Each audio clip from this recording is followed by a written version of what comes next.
Hello everyone, स्वागत है आपका होम साइंस वर्ल्ड में। आज की क्लास में हम लोग पढ़ने वाले हैं HACCP के बारे में, यानी कि hazards analysis and critical control point के बारे में। ये क्या होता है? खाद्य जोखिम विश्लेषण एवं समीक्षात्मक नियंत्रण बिंदु। इसके बारे में हम सारा कुछ जानेंगे। ये कब से स्टार्ट हुआ और इसके सिद्धांत क्या क्या हैं, इन सारे टॉपिक्स के बारे में आज हम बात करेंगे। ठीक है, तो यहाँ से भी आपके क्वेश्चन पूछे जाते हैं। नेट में अक्सर ऐसे क्वेश्चन पूछ लेता है, इसके सिद्धांतों के बारे में आपसे पूछ लेगा। ठीक है, तो इसमें हम देखते हैं खाद्य जोखिम विश्लेषण एवं समीक्षात्मक नियंत्रण बिंदु, यानी कि HACCP।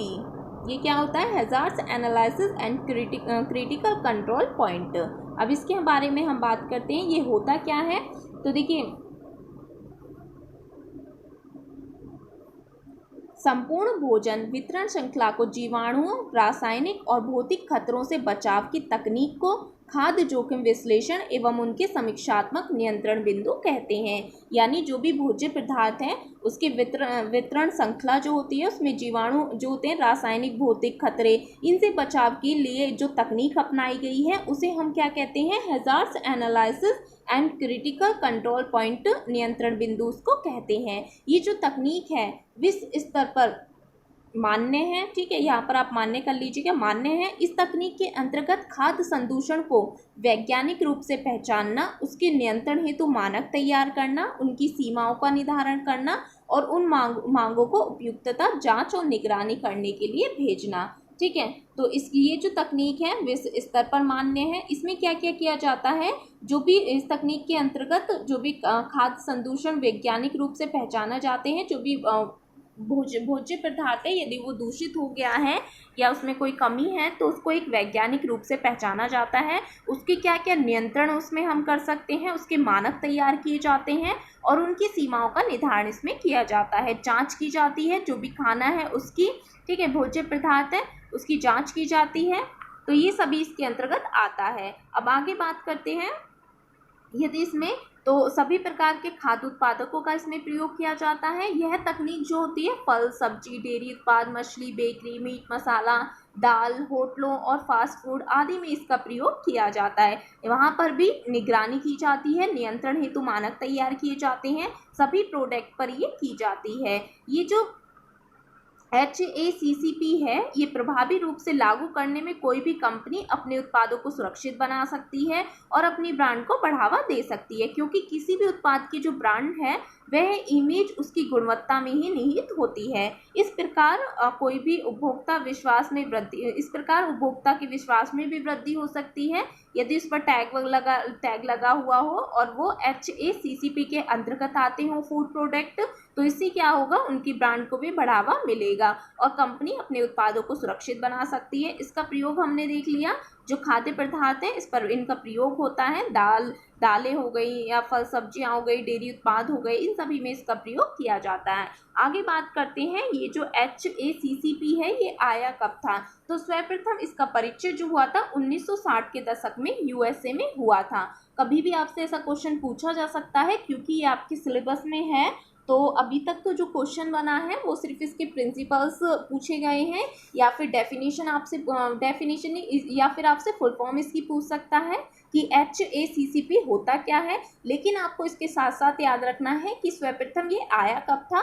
तो 1960 के दशक में USA में इसका परिचय हुआ था। सर्वप्रथम कब हुआ था? जब USA एवं नासा ने पिल्सबरी कंपनी से स्पेस फूड बनाने का आग्रह किया था।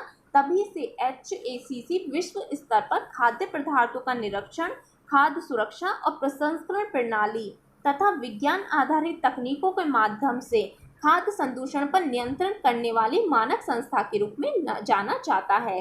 खाद्य संदूषण यानी कि भोज्य पदार्थों को खराब होने से उन पर नियंत्रण करने हेतु मानक संस्था के रूप में ये जाना जाता है। तो आपको यहाँ पर ये याद रखना है। फिर आगे हम बात करते हैं, 1994 में वैश्विक HACCP गठबंधन की स्थापना USA में मीट व पोल्ट्री उद्योगों की सहायता कराने हेतु की गई थी। लेकिन अब इसकी जो भागीदारी थी और सदस्यता थी अन्य उद्योगों में भी फैल चुकी थी।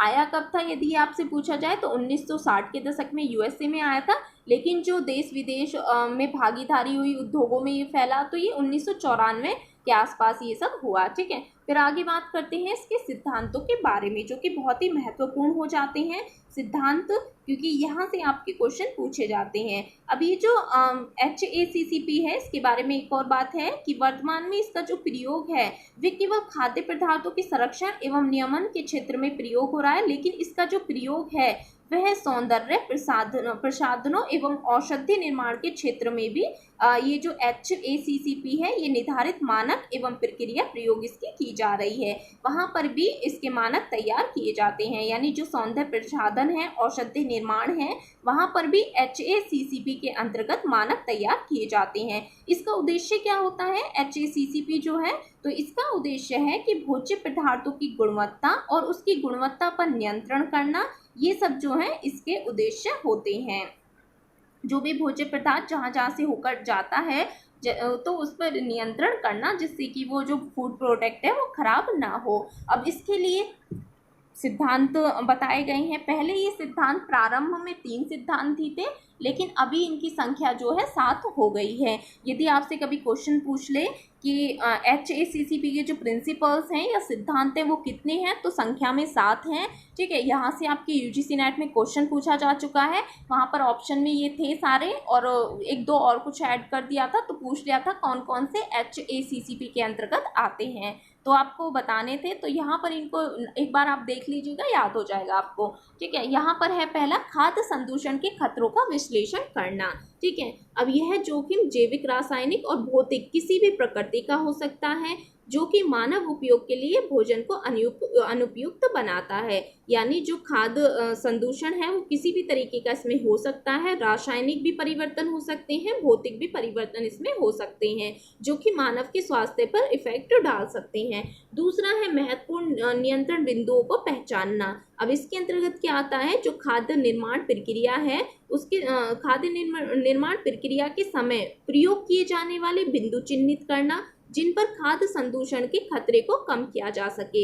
यानी जो भी उस प्रक्रिया में जो भी कुछ प्रयोग किया गया है, उन बिंदुओं को देखना कि उसमें क्या क्या प्रयोग किया जा रहा है, जिससे कि खाद्य संदूषण के खतरे को कम किया जा सके, जिसके परिणाम स्वरूप खाद्य सुरक्षा हेतु खतरों से बचाव किया जा सके, उसकी कमियों को हम दूर कर सके, जिन्हें कम करने के स्तर तक का काम किया जा सकता है। यानी हमें महत्वपूर्ण बिंदुओं को पहचानना है, जिस तरीके से वो भी फूड प्रोडक्ट है उसकी प्रोसेसिंग की जा रही है, तो वो हमें महत्वपूर्ण बिंदु लिख लेने हैं, जिससे कि हम उनके खाद्य संदूषण के खतरे को हम कम कर सकें। फिर आता है प्रत्येक महत्वपूर्ण बिंदु के लिए सीमाओं का निर्धारण करना। इसका अर्थ क्या है? तो देखिए, किसी भी सीमा का निर्धारण अधिकतम और न्यूनतम मूल्यों पर किया जा सकता है। यह तभी संभव होता है जब यह ज्ञात हो कि संदूषण की प्रकृति कैसी है। ठीक है, आपको यदि पता हो कि जो भोज्य पदार्थ है उसके संदूषण की प्रकृति कैसी है, तभी आप उसके लिए जो मानक है या महत्वपूर्ण बिंदु है उसकी सीमाओं का निर्धारण आप कर सकते हैं। आपको पता चल जाए कि भोज्य पदार्थ किस तरीके से खराब होगा, कि वो भौतिक तरीके से खराब हो सकता है या रासायनिक तरीके से या फिर जैविक तरीके से वो खराब हो सकता है। यदि आपको उसकी प्रकृति ज्ञात हो तो आप उसको बचाव या निवारण उसका कर सकते हैं। तो ये आ गया। फिर आगे हम बात करते हैं निगरानी की आवश्यकता। तो इसके अंतर्गत क्या होता है? जो भी खाद्य पदार्थ है वो HACCP के अंतर्गत उसकी पूरी निगरानी की जाती है।